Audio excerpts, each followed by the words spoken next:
Hello everyone, I hope you're all doing well. In this lecture, we're going to be covering Chapter 9, which is all about multivariate correlational research.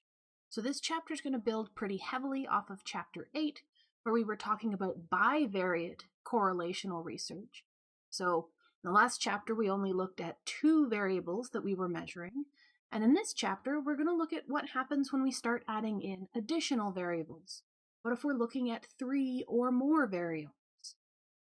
And so as we talked about at the very beginning of the last lecture, the textbook and a lot of researchers are very keen on finding ways to make causal inferences about the thing that they're studying. So in a lot of cases, people are looking to make the claim that variable A is causing a change in variable B. But as we've stated ad nauseum throughout this course, it's very, very difficult, if not impossible, to talk about causality when we're only using correlational data. Now, in this chapter, we're going to get into ways that we can get as close as possible to making causal claims with just our correlational data.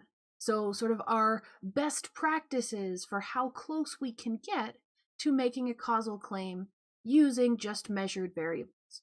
Because as we know, it's not always possible to experimentally manipulate all of our variables, but we still want to try and make some kind of conclusion about which direction this relationship's going. So this is just our brief overview of the chapter. We're going to keep talking about our three causal criteria. We're going to talk about two different types of these multivariate designs. So we're going to talk about a longitudinal study, and we're going to talk about multiple regression analyses.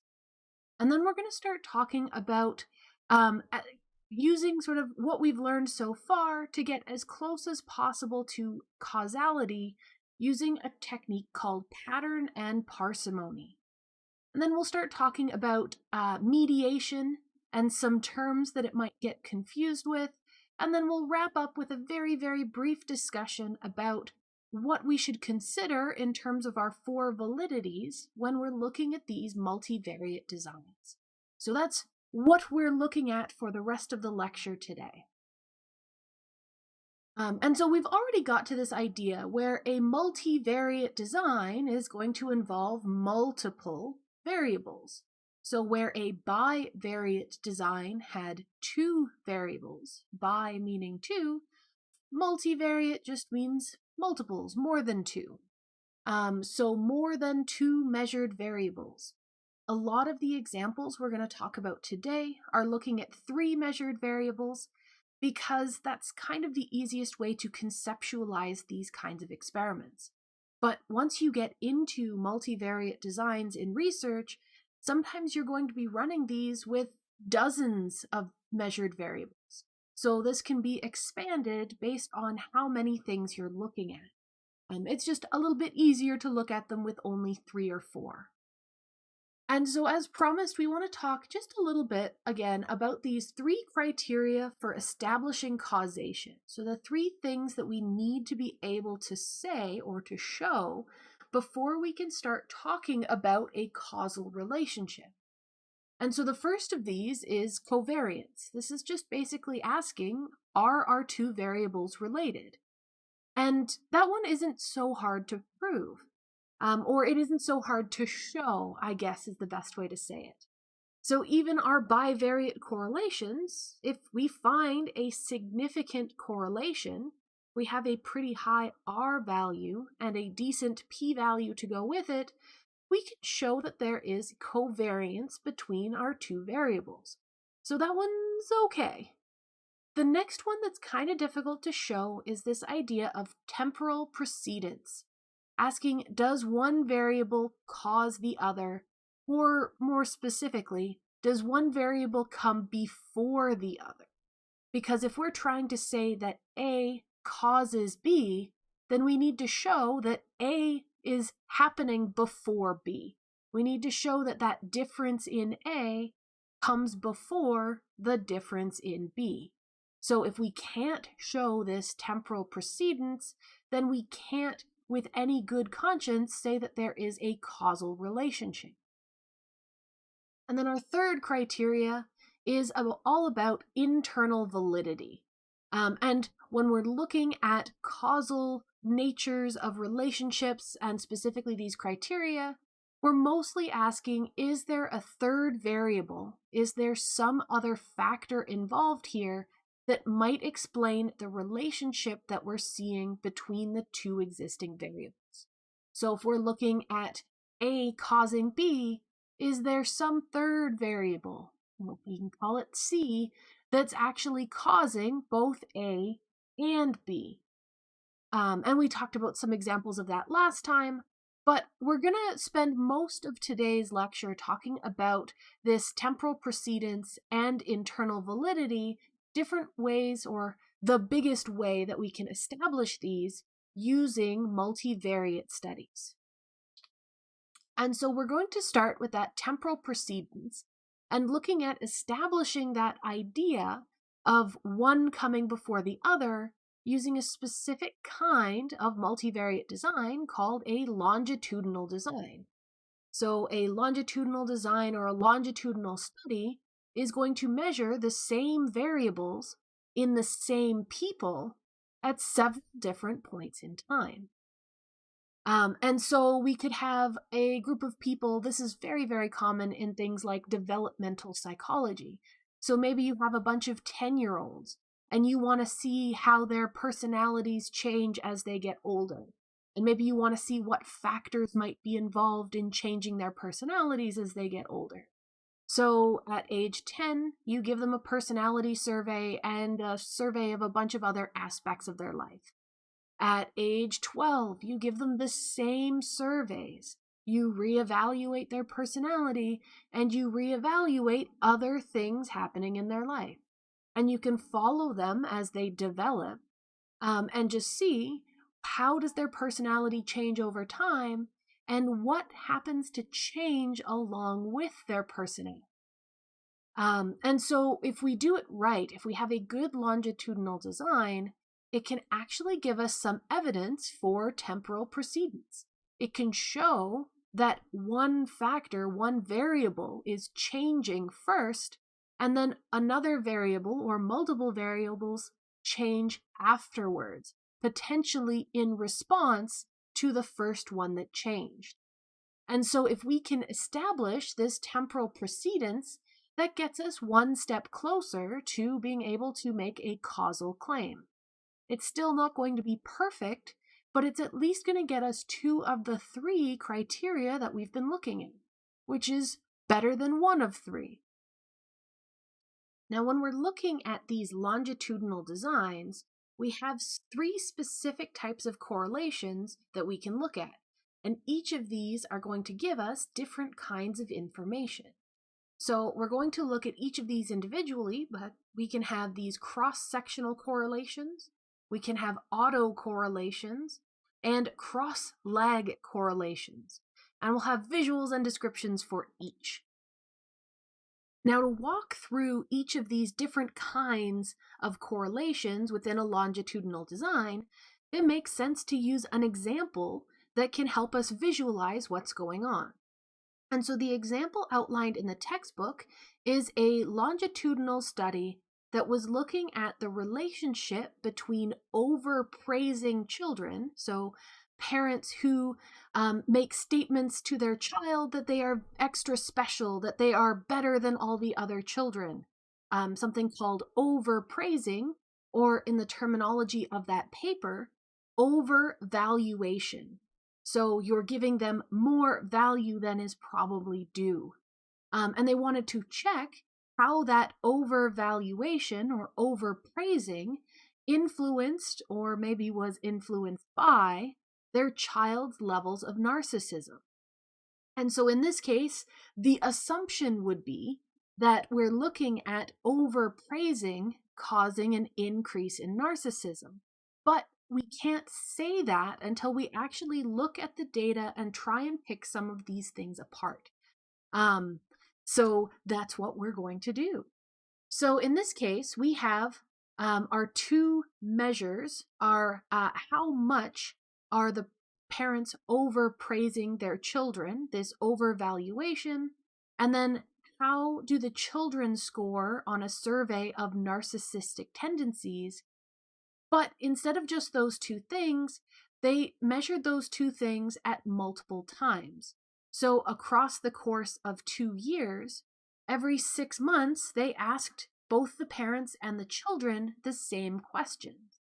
So in this case, we're getting 8 different variables because we have the overvaluation score of the parents at time 1, at time 2, time 3, time 4, as well as the children's narcissism scores at all of those times. So here we're ending up with 8 different variables that we can look at. And so we're going to be using sort of this same layout and same coloration to look at our 3 different kinds of correlations. And then inside here, we're going to have arrows that are showing us what associations or what correlations that we're measuring. So we're starting with a cross-sectional correlation.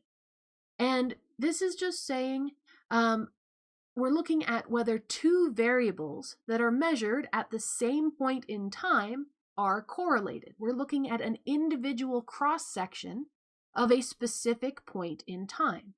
So here we're asking, is the parent's score of overvaluation correlated with the children's score of narcissism? And so here we see a positive R, but it's a very, very small positive R. So this R is only 0.007, which is almost 0. So there's almost nothing going on here. And we could be more certain of this not being of any use to us if they reported a p-value, but that would just overcomplicate things. So we'll just know that something this small is probably not significant. And so for these correlations, we're looking at time 1. Is there a cross-sectional correlation between our first measure and our second measure at that time?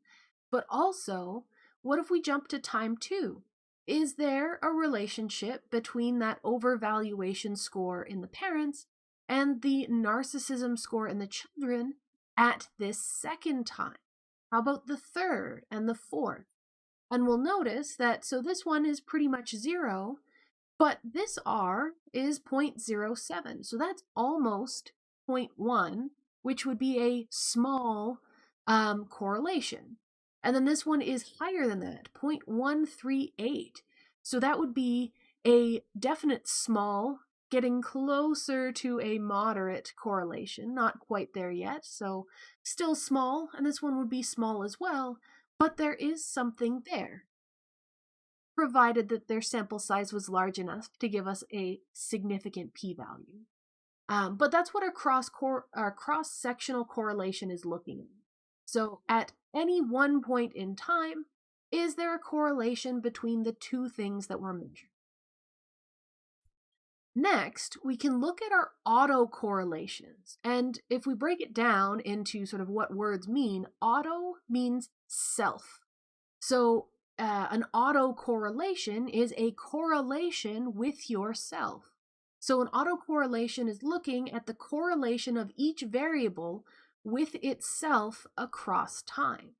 So we're asking, is there a correlation between the overvaluation score for the parents at time 1 and that score for the parents at time 2? And so these are still R values. They didn't give us, they stopped putting the R equals because once you've seen it a bunch of times, you kind of understand that that's what's going on. So this is telling us what the R is here. And these numbers are much higher, which kind of makes sense if you think about it logically. A parent's teaching style isn't necessarily going to change dramatically in 6 months' time. If they overvalued their child at the beginning, they're probably going to continue overvaluing that child as they go onward, which is why these R's are so high. So a 0.695 is going to be a very large correlation. And even our smallest correlation down here still counts as a large correlation. So this is something where we're saying there's definitely something going on where the measure at time 1 is related to the measure at time 2, which is related to the measure at time 3. And logically, that makes sense. Next is where it starts to get interesting. So these are called our cross-lag correlations. And so this is going to be a correlation of how much an early measure of one variable is associated with a later measure of the other variable. This is where we're actually getting towards those establishings of temporal precedence, because we're looking at what does the parents' overvaluation score at time 1, how does that relate to the child's narcissism score at time 2? So 6 months later, how is the relationship between the parents' teaching or praising style, how is that related to the child's narcissism scores? So this is looking at, does the thing that happened earlier on seem to be related to a change later on in time of the second thing we're looking at? So trying to establish that temporal precedence, getting us closer to saying that variable 1 is causing or at least influencing this second score. And so if we're looking at sort of these multiple interactions, I'm just focusing at overvaluation at time 1 to narcissism at time 2, but we would also want to look at the other direction. So does narcissism at time 1 have an effect or a relationship with overvaluation at time 2? And so here they've kindly enough shown a non-significant relationship. So an R of 0, they've specifically stated it's not significant, so we can ignore it. And so if we wanted to look at our 3 possible patterns, the first one is going to be what we're actually seeing on the screen right now.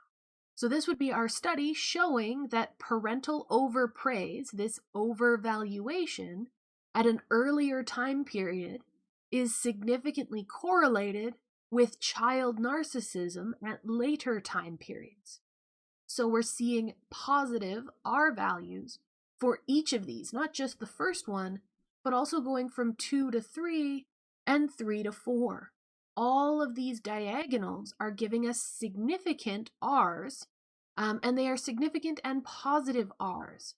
So this is consistent with our idea that overpraise can lead to increases in narcissism over time.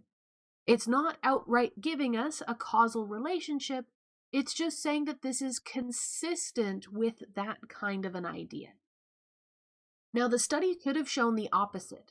If instead of these diagonals being significant, what if these diagonals, the gray lines that are labeled as non-significant, if those were significant instead, then we'd be showing that the child's narcissism score is associated with overpraise later on.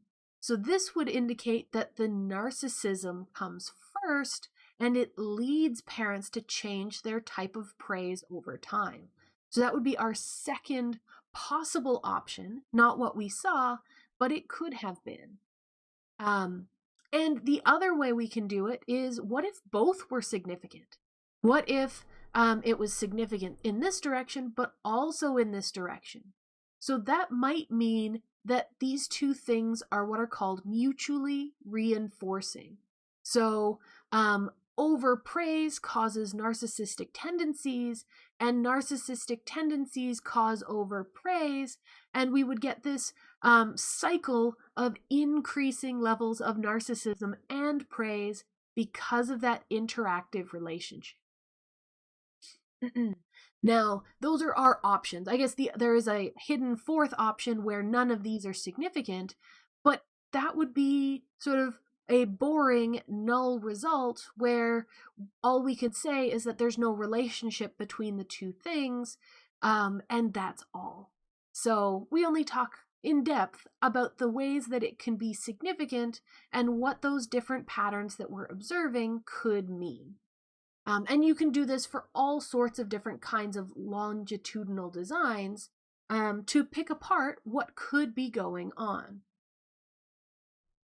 Now, I want to keep stressing that this is giving us some more evidence that gets us closer to an idea of causation, but it isn't going to guarantee that we can immediately start saying that A is causing B. We're just getting more support, more evidence for that idea, but we're not going to state it outright. So if we look now at our 3 different criteria for causation, our covariance, we already established that a long time ago. We got that when we looked at our cross-sectional correlations, because that was showing us that the 2 things are correlated. We got our idea of temporal precedence by looking at those cross-lag correlations.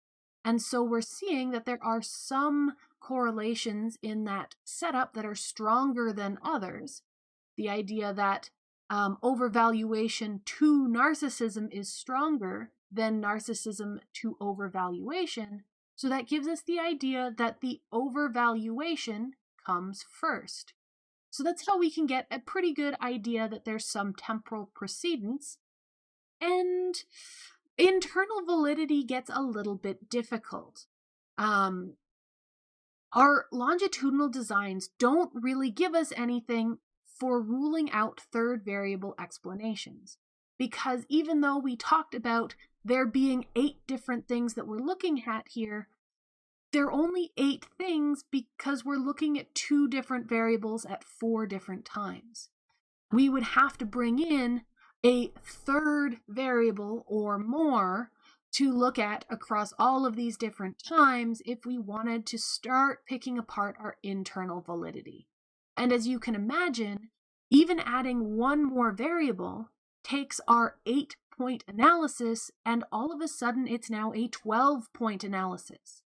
And we're starting to compare now between 3 different sets of variables. And so it gets very confusing very quickly.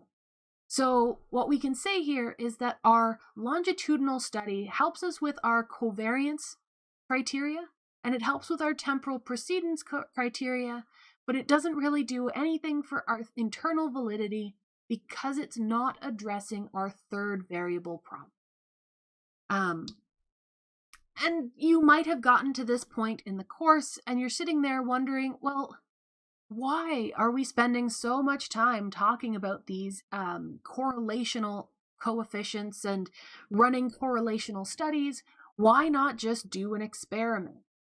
And I want to reiterate, because I think we've talked about this before, that in a lot of cases, you can't randomly assign participants to certain variables. Sometimes it's not physically possible. You can't assign someone to have a particular preference.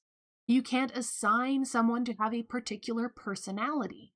Those are innate traits that we can't change. So it's physically impossible to do something. So in that study looking at narcissism in the children, you can't make a child narcissistic for an experiment. We also have the problem where sometimes it's unethical to assign people to different groups. You can't assign someone to be a specific thing, especially when we're looking at experiments involving children. It's very unethical to put them in a group that could negatively affect their outcome in the future. And we'll also be talking about an example later on, something like medical research looking at smoking leading to cancer. You can't really assign someone to become a lifelong smoker. That's not an ethical thing that you can do. So in some situations, it's just not physically possible or ethically possible to do the experiment. And that is why we're still persisting on talking about these correlations. And we're showing how, despite this sort of immediate idea that, oh, correlations can't give us causations, why bother? We're looking at some of the specific ways that we can get as close as possible ways that we can do really good science without having to do an experiment. And a lot of research, especially in psychology, is going to rely very heavily on correlational research, which is why we're spending so much time on it. So, of course, our next step then is, okay, if our longitudinal studies can't deal with third variable problems, how do we rule out third variables? And we can do this using multiple regression analyses.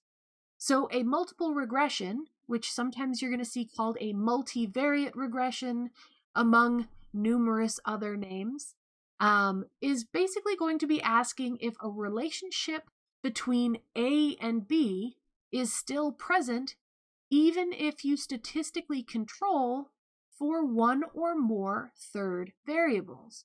So we can look at the relationship between what's called a criterion variable and a predictor variable and see what that relationship looks like when you start controlling for other types of variables, other predictor variables that might be messing with that relationship. So this is helping us address that criteria of internal validity because it helps us rule out some of our third variables.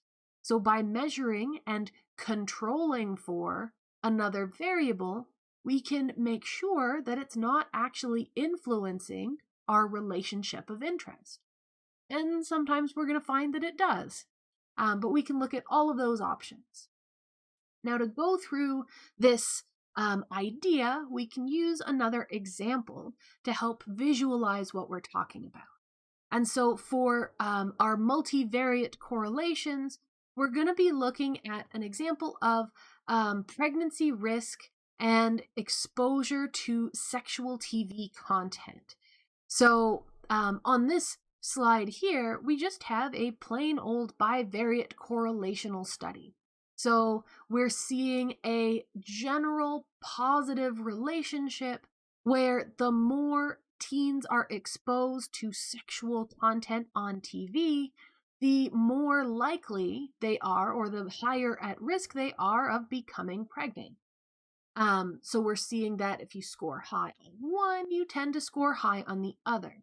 And the idea here, as we try to get closer to a causal relationship, would be that seeing more sex on TV makes people more likely to get pregnant.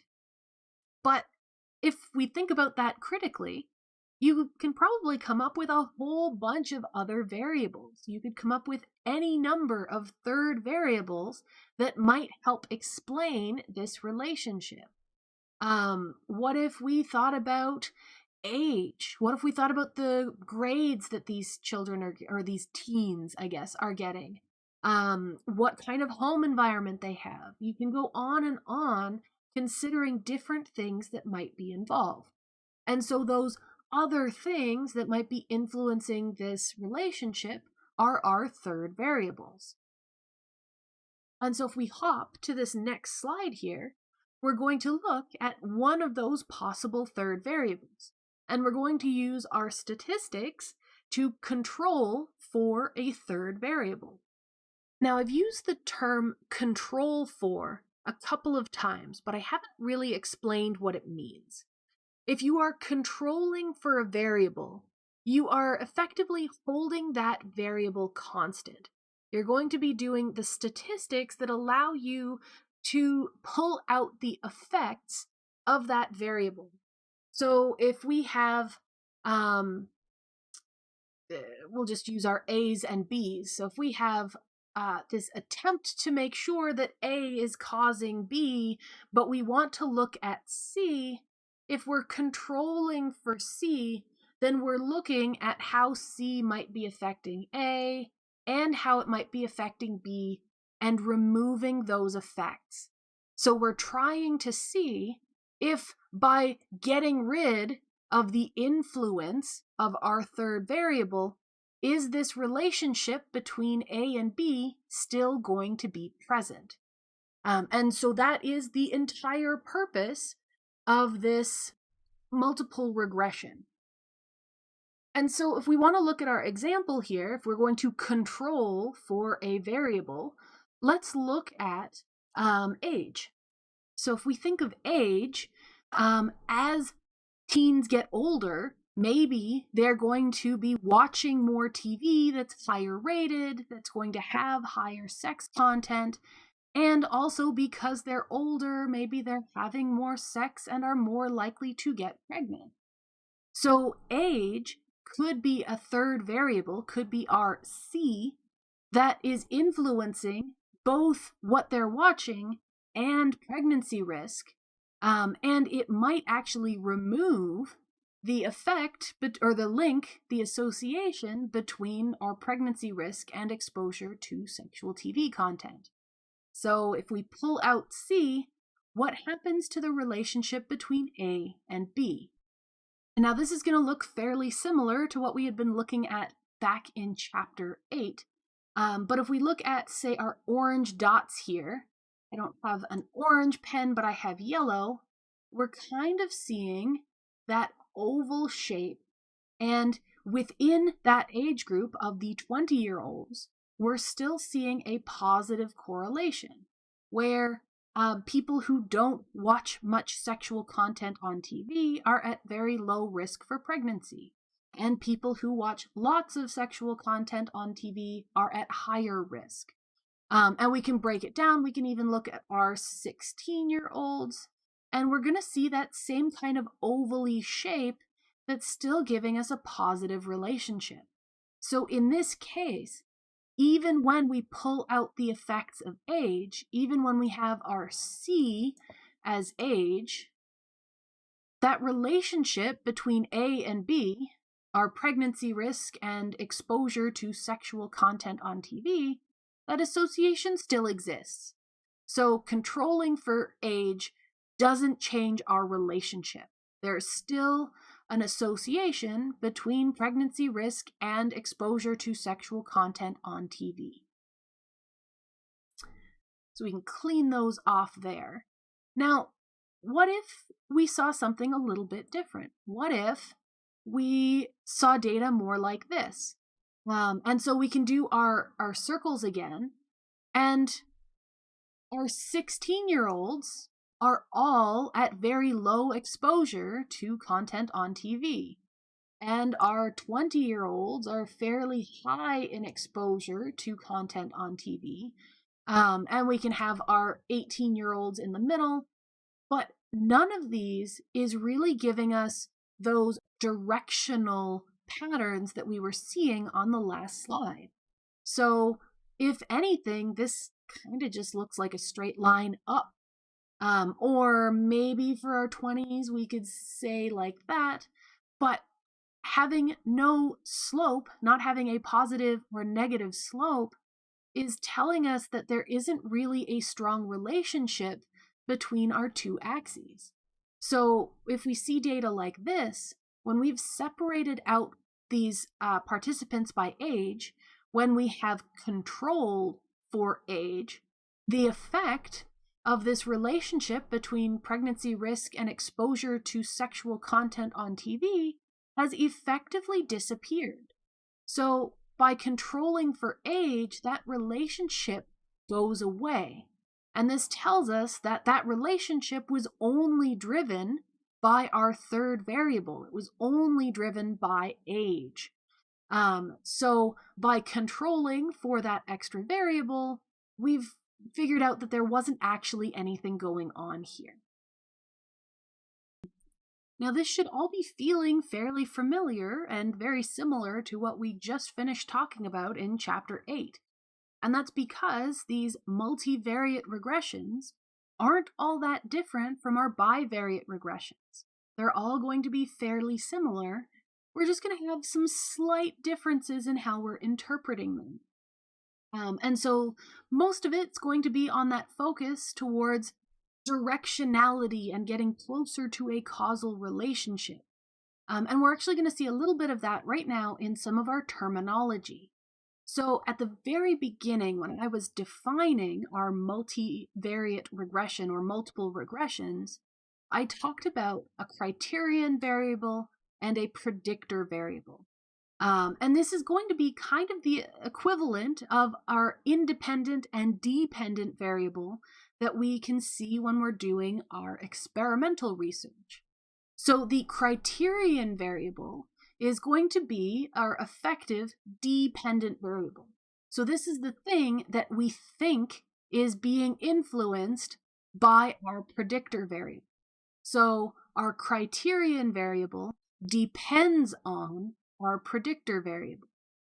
And the criterion variable is going to be the variable that we are most interested in understanding. This is the thing that we are trying to make sense of, that we are trying to predict. So from our example on the previous slide, our criterion variable would be our pregnancy risk.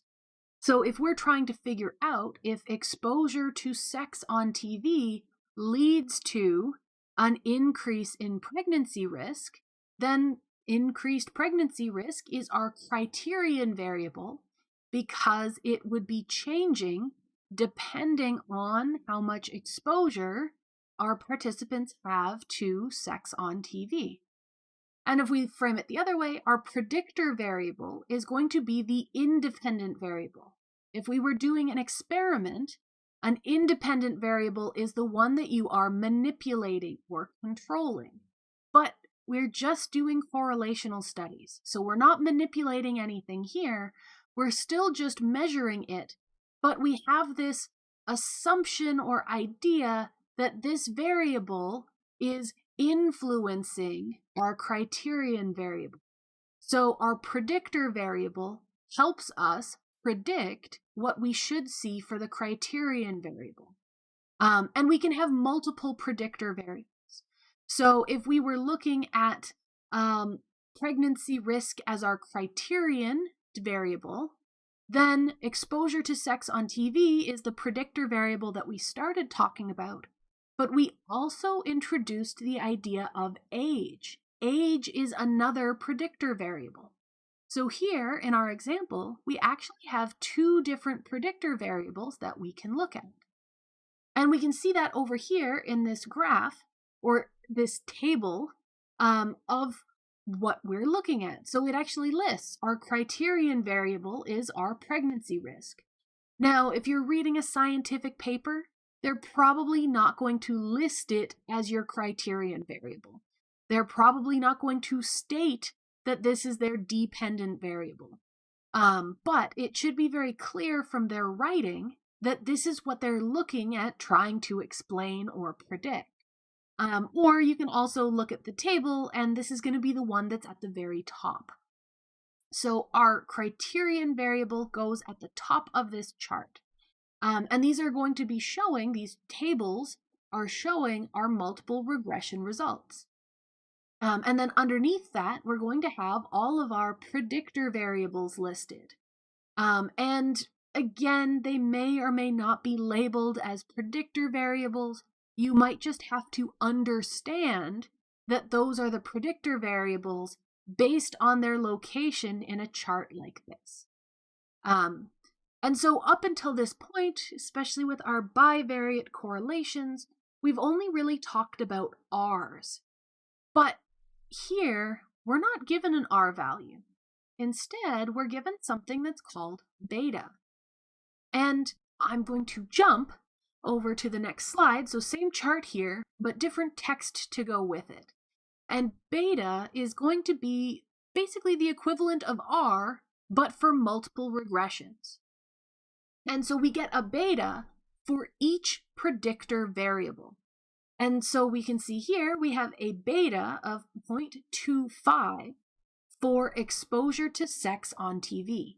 And what this is telling us is that there is a positive relationship because our beta is positive. It's not super strong. It's not very close to 1, but it's still a positive relationship. And this relationship is between exposure to sex on TV, our predictor variable, and our criterion variable, so pregnancy risk. So this beta is giving us the relationship between our criterion variable, the one at the top, and the specific predictor variable that it's reported next to, specifically when all other predictor variables are held constant. So this beta is telling us about the relationship between pregnancy risk and exposure to sex on TV when age is held constant. So kind of like this slide here, where we controlled for age, we looked at how age breaks out here, but there is still a positive relationship there. We can also look at the relationship between age and pregnancy risk. So what is the association? What is the relationship between pregnancy risk and age, specifically when the other variables are held constant, when exposure to sex on TV is held constant? And there's still a positive relationship here.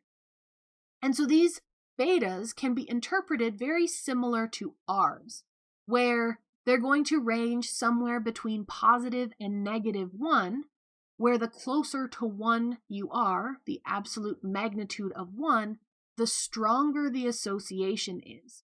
If you have a beta of 0, then there is no association.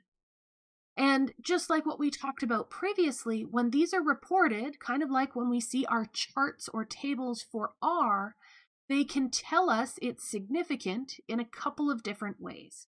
So in this case, they've done a weird hybridization where they're giving us a symbol for significance, but instead of putting that symbol on each beta, they're putting it in its own column.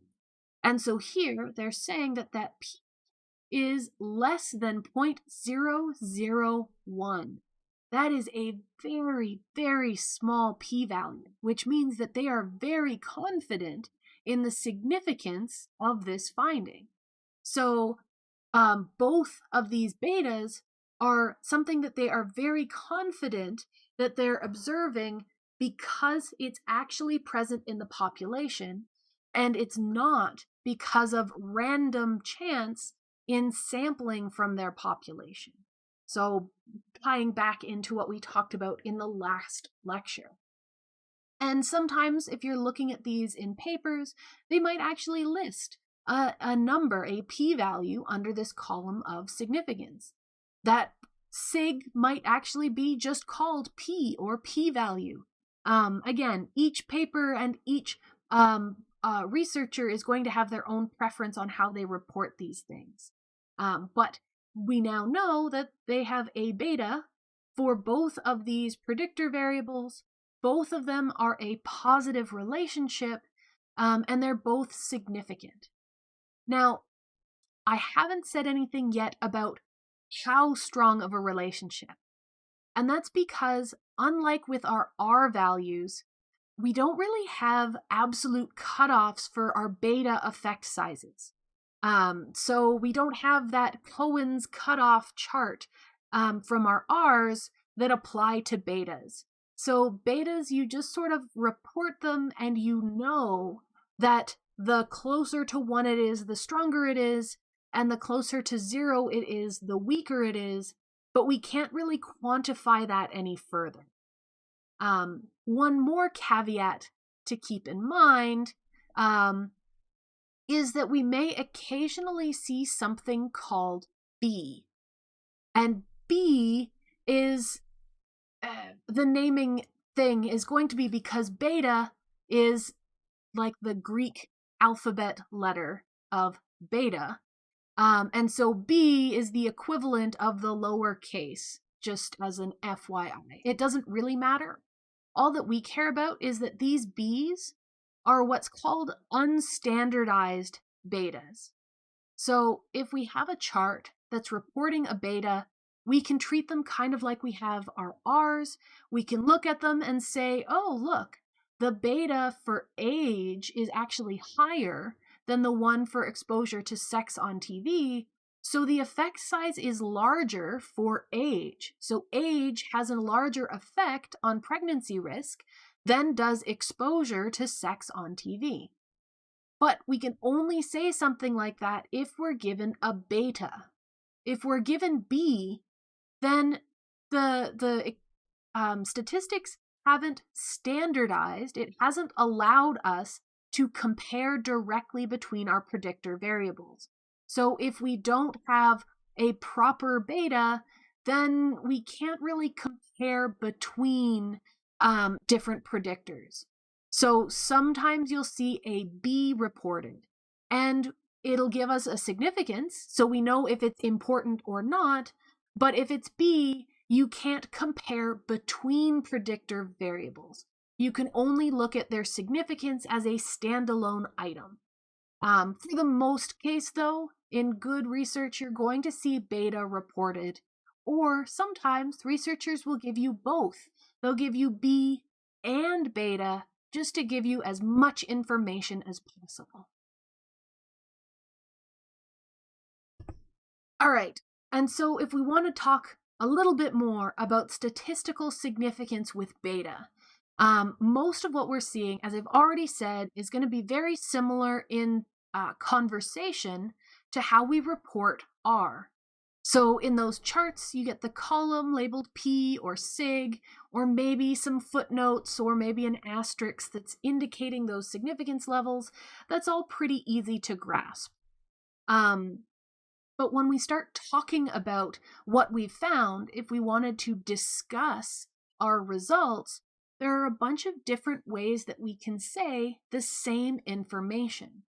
So if we're using this chart here, and we can still look at our beta for exposure to sex on TV, that's giving us a relationship between pregnancy risk and exposure to sex on TV, we could say something like any of these three. So we can say the relationship between sex on TV and pregnancy is positive, where high levels of sex on TV are associated with higher levels of pregnancy risk, even when age is controlled for. So if you see something like, even when blank is controlled for, that's telling us it's specifically a regression, and we have statistically controlled for that other variable by running a multiple regression or a multivariate regression. We could also say the relationship between exposure to sex on TV and pregnancy is positive even when age is controlled for. So you don't need all of the extra details. We could also have the beginning the same, but instead of saying even when age is controlled for, we can say and is not attributable to the third variable of age because it holds even when age is held constant, which is the fancy way of saying that we controlled for age and the relationship was still there. So these types of statements are also really helpful if you're trying to identify when a multiple regression has been conducted. So if a multivariate regression has happened, you're probably going to see some kind of statement that talks about controlling for another variable or holding another variable constant. So that's kind of our key words to look out for. And now this works if we're talking about a significant beta.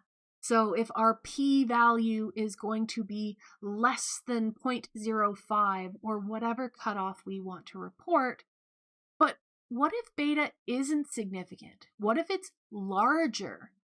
So we can look back at our example previously. Actually, this is not a previous example. I thought that this was our looking at meal conversations and what people talk about, but this is a whole other example. So this is looking at multiple regression results from a study that's looking at academic success and frequency of family meals and parental involvement. So this is the idea, my assumption being, that students that have more sit-down family meals and that have more involved parents should perform better at school.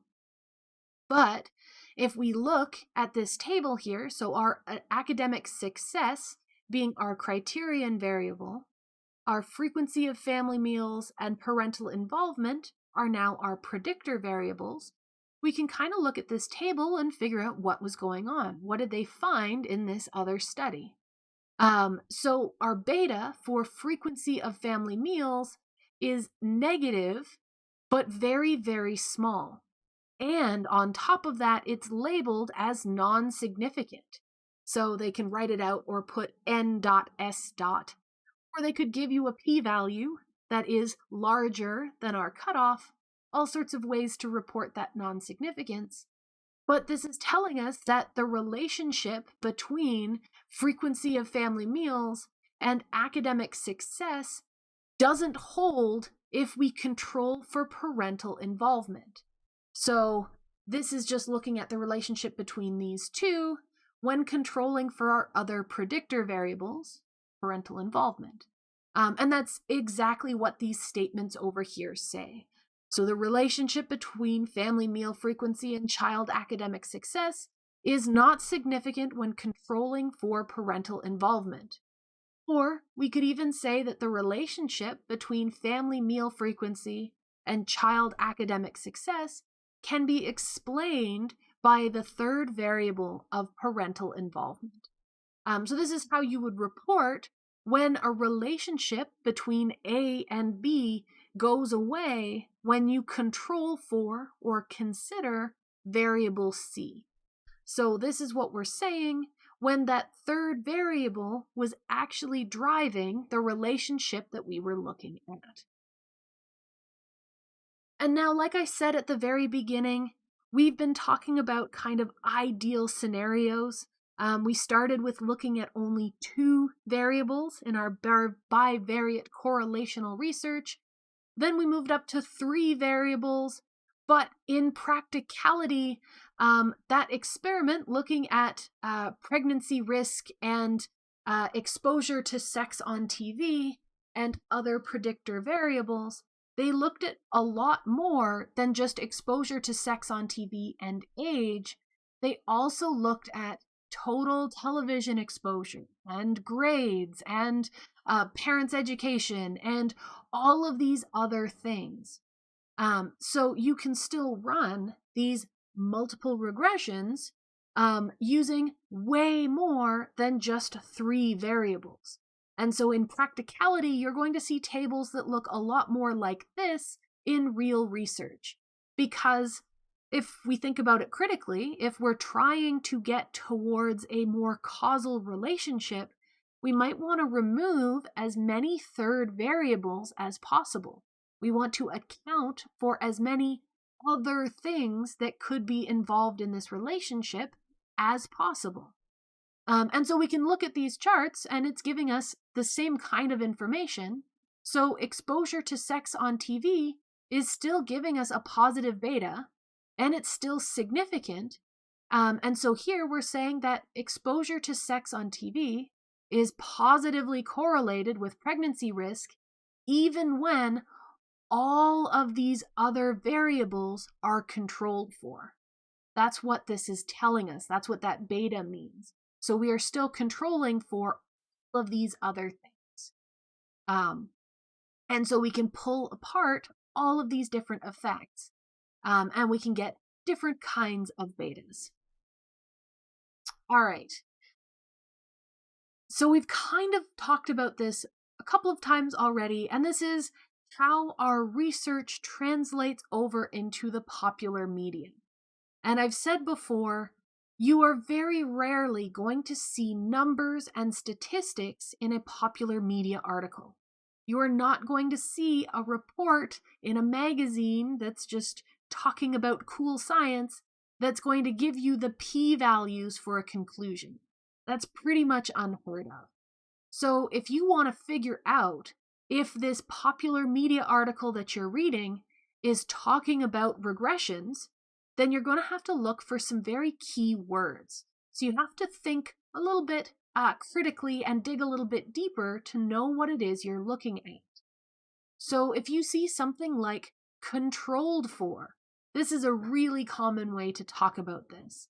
But you could say that there was an association between basketball players' height and number of rebounds when controlling for vertical jump height. Something like that.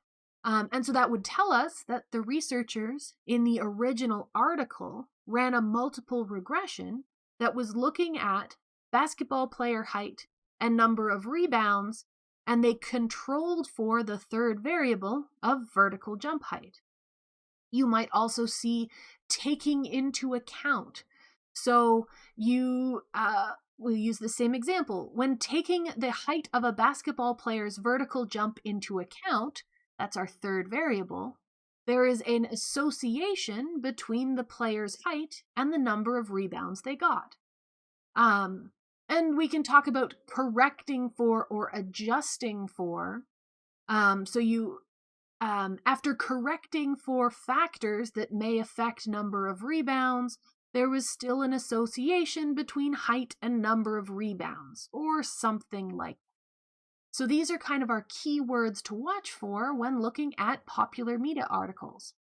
And you might even see these kinds of phrases in academic journals, in those scientific journals, not so much in your results section, but you might see them pop up in the discussion when the researchers start talking about what their results actually mean. And so that's where these phrases and these terms start coming up, and they're a really good way to let us know what they were looking for and what they found, and specifically what they were controlling for.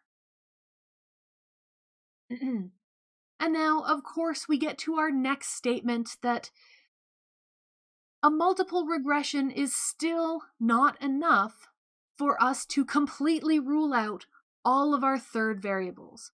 A multiple regression is not going to be enough for us to finally establish causation. We can't run a multiple regression and go, aha, now we know that exposure to sex on TV causes higher risk of pregnancy. That's not what we're saying.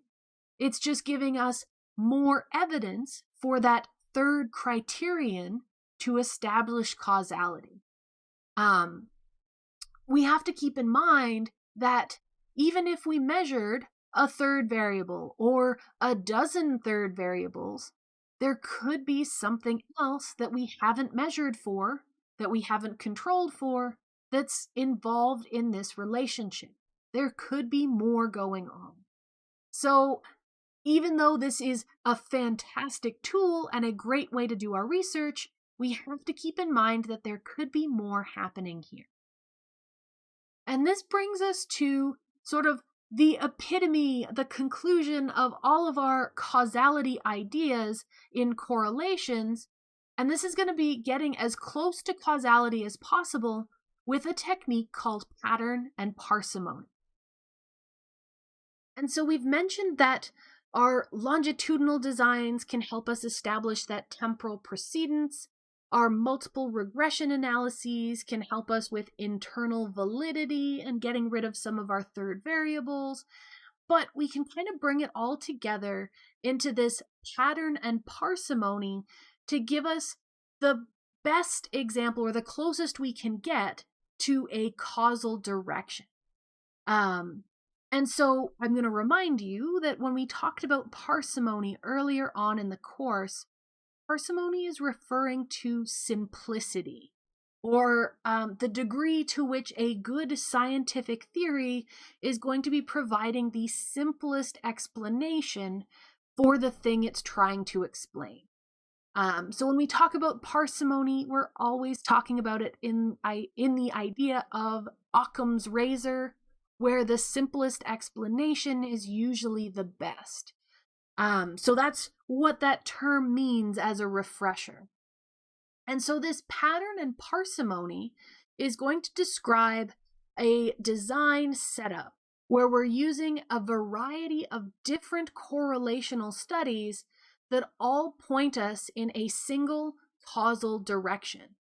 So if we have multiple studies and all of the results are kind of working together, we see a pattern of results that are going to be best explained by a single parsimonious causal theory. And again, this is one of those things where having an example helps us solidify what it is that it's talking about. Now, one of the best examples for this technique is to talk about smoking and lung cancer. Because some of you might have been sitting here listening to me talk about how causation can't be gotten from our correlations. We can't be positive that even just from a correlation we can get this causal relationship. But everybody talks about smoking causing lung cancer. And I even used the example earlier on that you can't assign someone to be a smoker. It's not ethical to create a smoker. So we can't conduct experiments to look at causality in smoking in humans. So how did we get to this point where pretty much everyone, even scientists, can say that smoking causes lung cancer? And so this all started with the idea that smokers have a higher incidence of lung cancer than do non-smokers. So there's an R of about 0.4 between the two groups, so smokers versus non-smokers, and smokers have significantly higher rates of lung cancer. Now, the idea that smoking and having smoke in your lungs leads to or causes lung cancer kind of makes sense. But from the statistical standpoint, if we stood back, anyone could argue that there are all sorts of third variables, other kinds of internal validity problems that could keep us from making this causal statement. And so people who maybe have a stance in making a profit on cigarettes, so our tobacco companies, would be really quick to point out that statistically you can't prove causality. So as a third variable, maybe we could look at stress.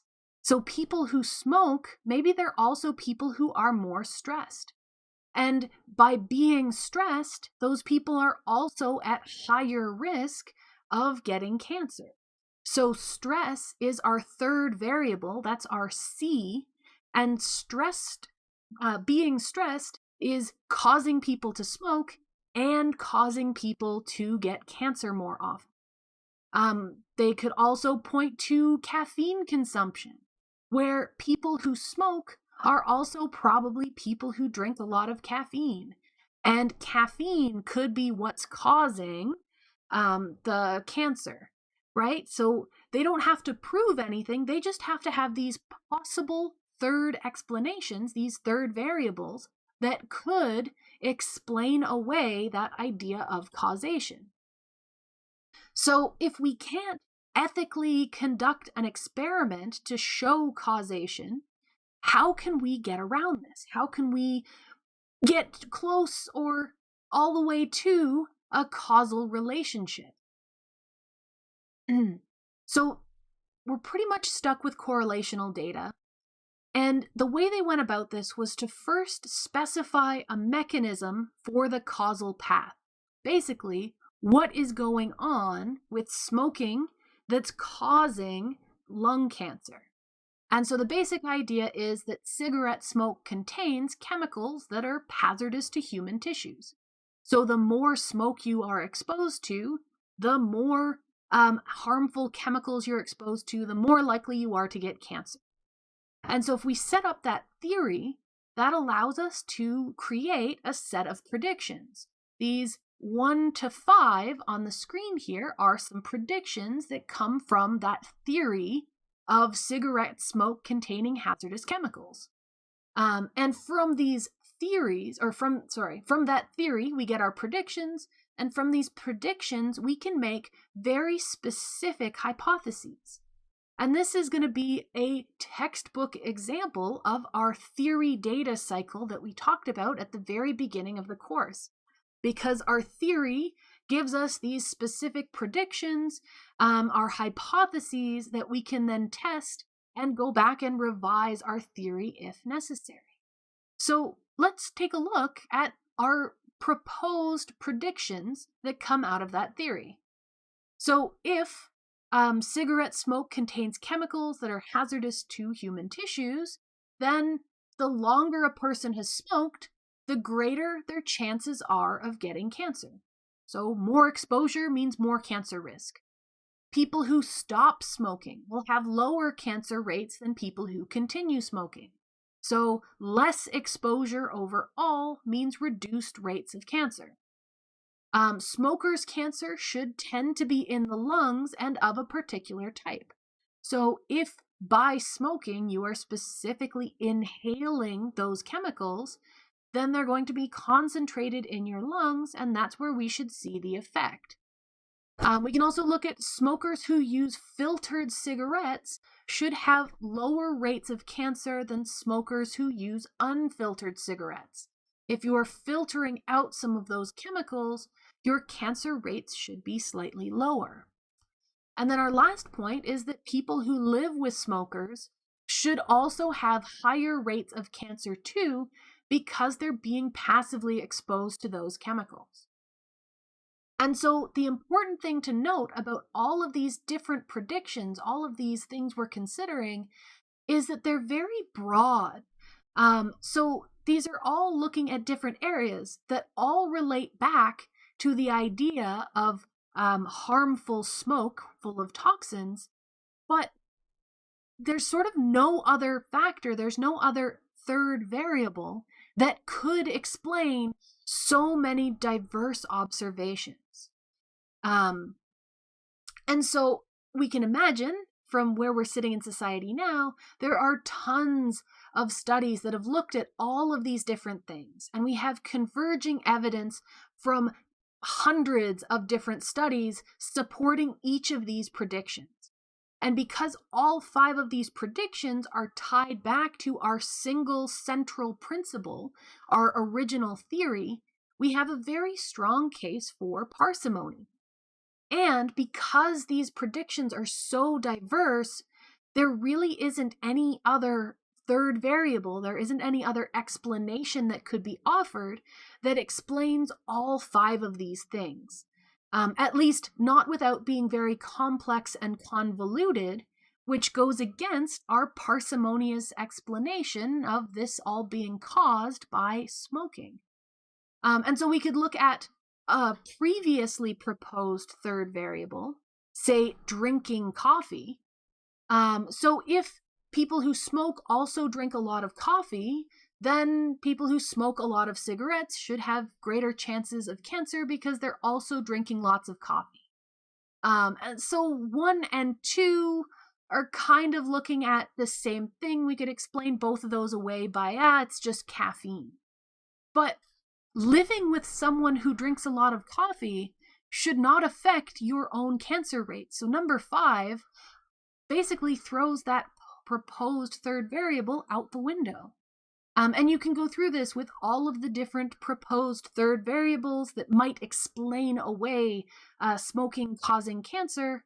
And smoking causing cancer is the only parsimonious theory that explains all of these observations that we're making.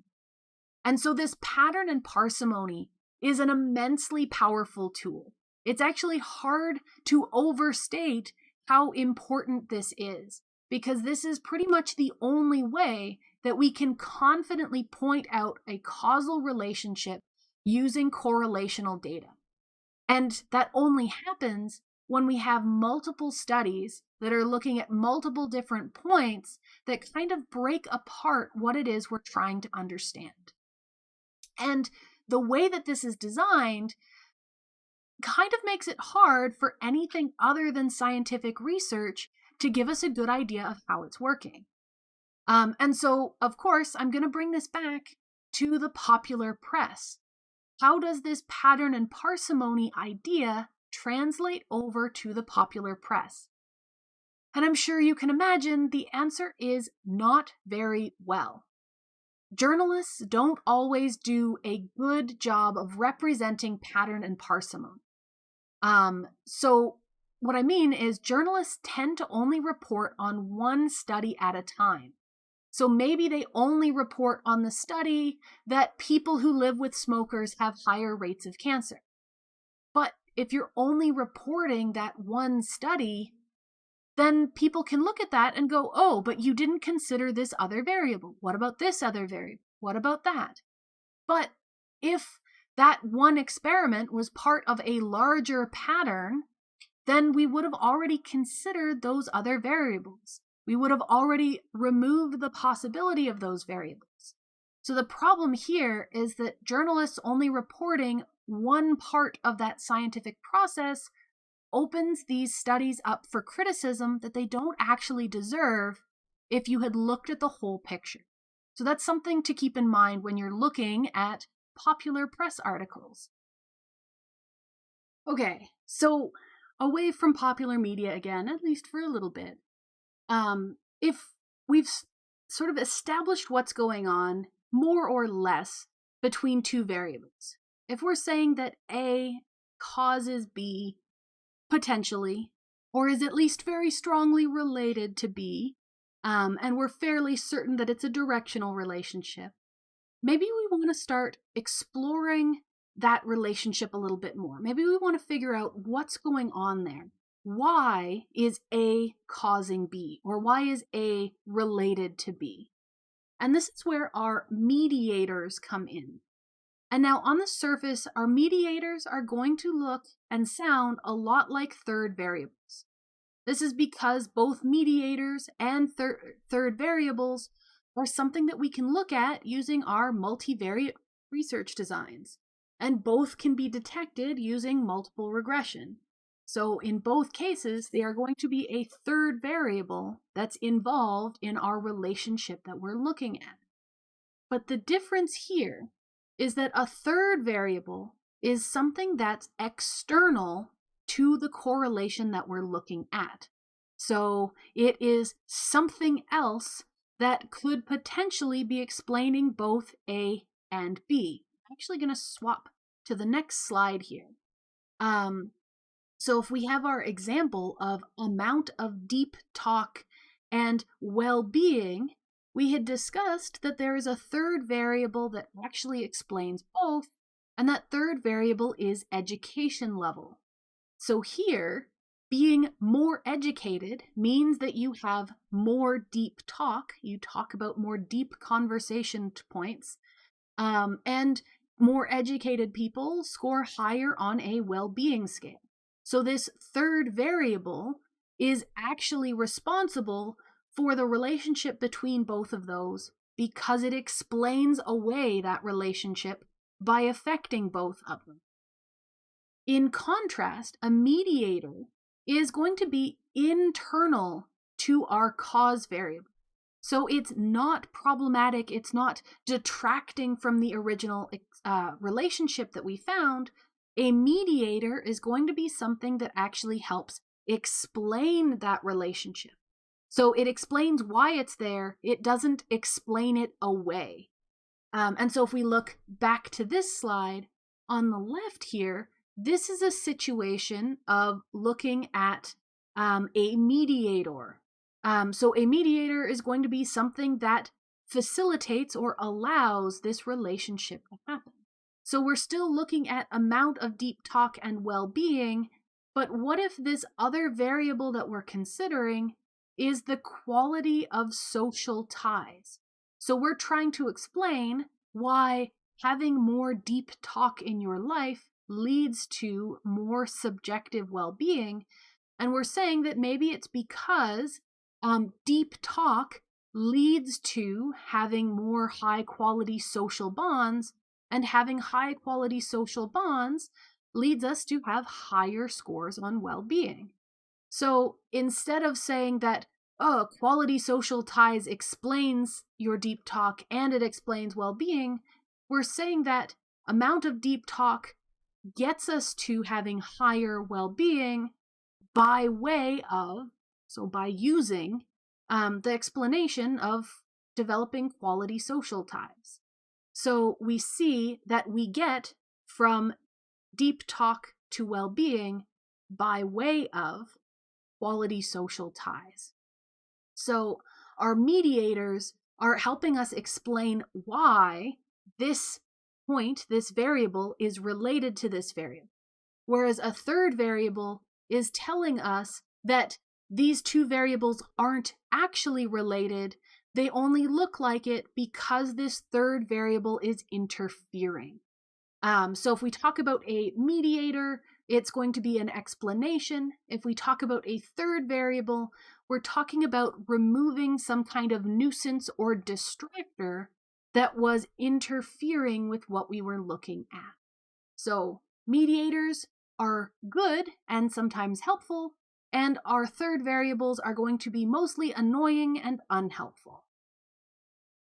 For another two terms that can be easily confused, we can talk about mediators and moderators.